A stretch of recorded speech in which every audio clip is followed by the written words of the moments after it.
歡迎來到新聞頻道，明星們很高興您訂閱了該頻道。肖戰在 Gucci 拍了8支廣告，但最狠的不是數量，8支，5年，6個品類。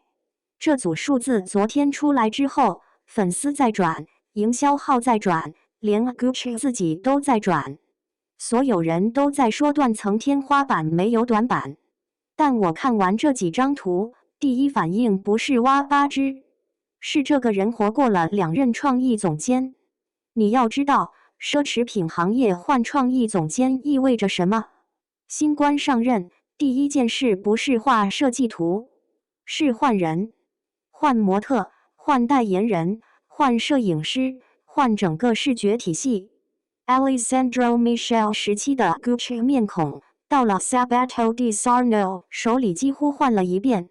Sabato 走了 Demna 來，又換一遍，這是常態，不針對誰。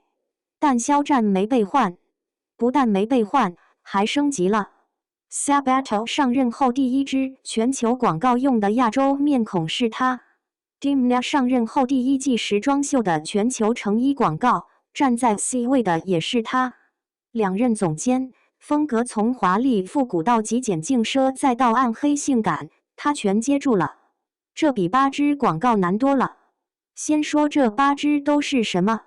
按時間排：2022年 CNY 中國新年，2022年 Link to Love 珠寶，2023年 Link to Love 珠寶連莊，2023年 Horsebit 1953樂福鞋70周年，2024年 Horsebit 1955手袋，2024年 Holiday 假日系列。2025年 CNY 中國新年，2026年 Primavera 秋冬成衣。你看出門道了嗎？這個順序不是隨機的，它是一份教科書級別的品牌信任升值記。CNY 和珠寶是什麼？是安全牌。中國新年廣告本質上是品牌給中國市場的拜年紅包，找個有國民度的面孔，穿紅色，笑一下，完成任務。珠寶廣告更簡單，臉加手加項鏈，不需要個性，需要的是好看且不搶產品風頭。這2類廣告，肖戰拍了4支，佔了一半。然後是 Horsebit 1953樂福鞋，這是品牌70周年的標誌性單品。跟他搭檔的是 Paul Mescal， 愛爾蘭演員，憑正常人紅遍全球。後來提名奧斯卡，一個中國偶像演員跟一個歐洲文藝片影帝同框拍全球廣告，這個信號很明確。Gucci 在測試它的國際適配度，它過了。2024年 Horsebit 1955手袋廣告，他被送去米蘭街頭拍了一整組，攝影師是 Tyrell Hampton， 拍過 Rihanna、Bella Hadid、Timothée Chalamet 的那種。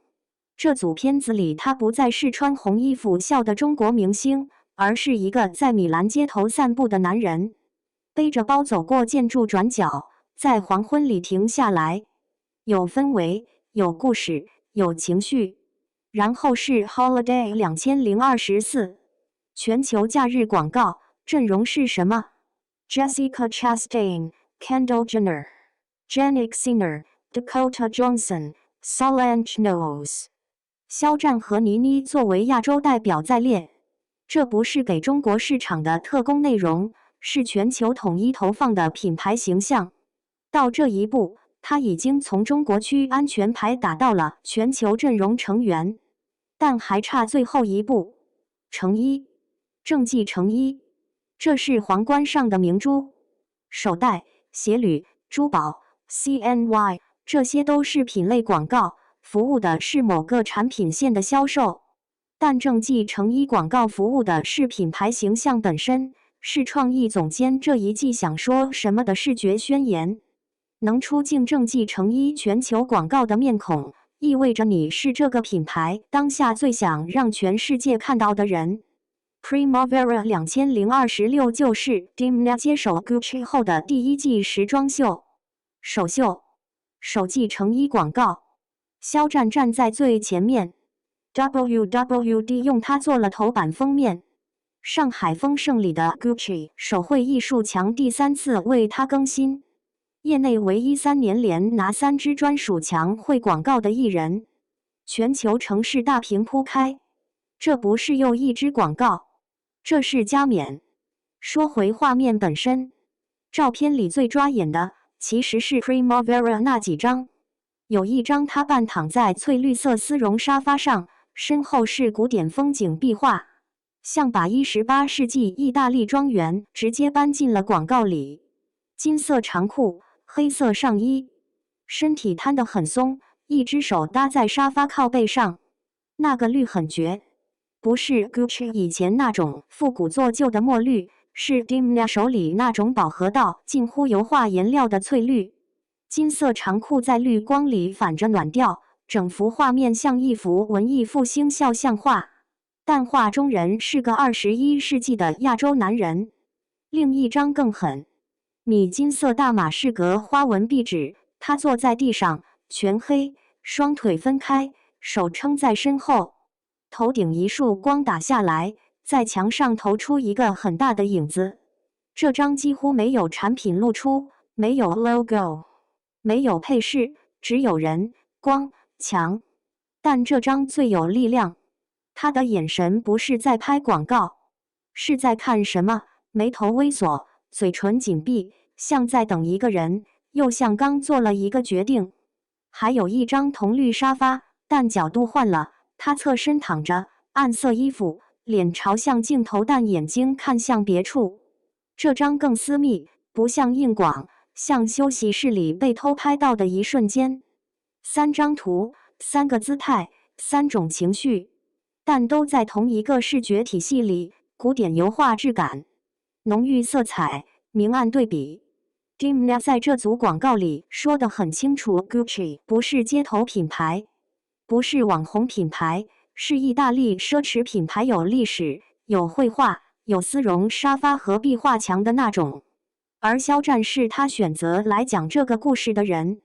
下面 Holiday 2024那組也很有意思，全黑身 V 外套，坐在車後座，窗外是虛化的城市燈光，暖黃色光斑散在黑色背景上，像散景，也像星星。這組和 Primavera 完全不是一個氣質， Primavera 是古典的、厚重的、白天的， Holiday 是現代的、流動的、夜晚的。但同一個人在兩組裡都成立。Primavera 裡他像莊園裡的貴族， Holiday 裡他像剛結束派對坐車回家的男人。這就是他值8支廣告的原因，他不是只能穿一種衣服的人。中間那幾張藍白波浪紋針織衫配白襯衫，黑領帶，紅色背景，還有紅色幕布前穿深藍毛衣的，相對更常規一些。波浪紋那件在紅背景下很跳，有點 Alessandro Michele 時期的復古味道。車裡那張又把同一件衣服拉到了夜景裡，算是同一造型的2種語境。說完好的，說點不那麼好聽的。8支廣告裡，4支是 CNY 和珠寶，這2類在創意上本來就最保守。CNY 廣告的本質是節日禮品目錄，紅色、笑容、禮物、團聚，基本都是公式化拍法。2025年 CNY 那支跟倪妮一起拍的窗間對視，闔家團圓，製作精良但沒有意外。Link to Love 2支珠寶廣告更直接，他的臉和手是展示架，珠寶才是主角，他不需要有太多性格。我不是說這些廣告不該拍，商業合作有它的邏輯。CNY 是中國市場最重要的銷售節點，珠寶是高毛利品類，品牌需要這些。但如果8支全是這種，那它就是一個高效率的區域銷售工具。真正讓這8支廣告有質變的是後4支。Horsebit 1953的米蘭街頭， Horsebit 1955的敘事感， Holiday 的全球陣容， Primavera 的政績成衣。前4支證明它能賣貨，後4支證明它能撐住品牌形象，兩者缺一不可，但後者才是讓他從中國區代言人變成全球面孔的關鍵。還有一個問題，8支會不會太多？